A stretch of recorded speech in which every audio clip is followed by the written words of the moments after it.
an outlet to meet people from other places. I've been able to play out in those cities because of that. Going out to the Bay Area, going out to LA, to Houston, going out to Miami. It gave people the opportunity to be seen without having to physically go out to those places.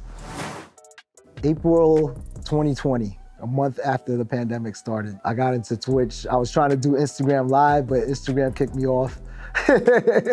So everyone migrated over to Twitch. I got on it at a very early time, like, when DJs were first getting on it. I was able to build my channel organically. It was kind of a good time to do it. The Instagram thing, everybody doing the live stream sets, it kind of opened those doors for Twitch. And it gave that space, for DJs to do something during the pandemic. I think that was important for people to just have an outlet for their creativity. I was able to build an audience from that, and it created a community, and I've been doing it to this day. It's gonna be 3 years in April. Just consistency. That's one of the main things that helped build the community. I'd say for the first month, I DJ'd every day on Twitch. Every day, you would gain more people. I think the consistency helped in a big way. People were expecting it, and they would see you, and the connection was there. That just kept going. Through the pandemic, things were unpredictable. You didn't know what was happening, but Twitch was guaranteed. People had somewhere to go, even though they couldn't really go nowhere. It gave people consistency.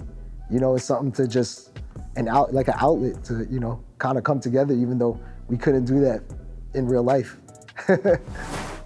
I will play everything from classics to new music. I will break new music on there, and it started off as kind of a live stream, and then it eventually evolved into, now it's a radio show. So I took the whole format of having a radio show, like a radio mix show, and just brought it to the live stream. I got my drops, and people could call in.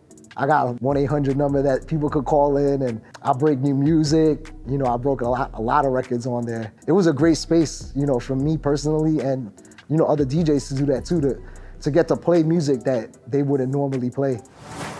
It's your rules. It's total freedom.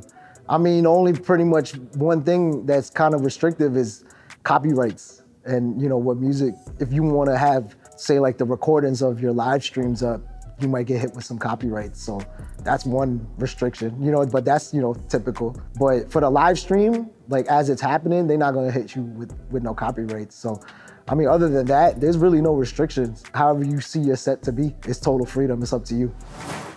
Oh yeah, totally. This has been an outlet to meet people from other places, in other cities, connect with other DJs in other places. And, I've been able to play out in those cities because of that. Going out to the Bay Area, going out to LA. In a couple weeks, I gotta go to Houston, going out to Miami. It's really brought DJs together. It gave people the opportunity to be seen without having to physically go out to those places. And then to showcase what you do. It's just a great opportunity. It's whatever you make of it. So, I think it's just another lane that you could create revenue from, you could create an audience from, a following. It's a great lane for creativity to just put ideas out. Say you had an idea for a set, but you can't really play that at the club that you DJing at. You got Twitch to do that. And at the same time, you can monetize it and build a following. So, it's all up to you. It's what you make of it, honestly. We're all artists. So our creativity is our superpower. So whenever you create it and put something out into the universe, that's your gift, whatever it may be. I think we're so driven by the social media thing that people forget there's other ways to put out content. You can put a zine out, you can do a gallery show. I got homies that do a dinner and a mixtape. Shout out to Neil Armstrong. It all varies. It's all up to you and your intention and what you want the end result to be.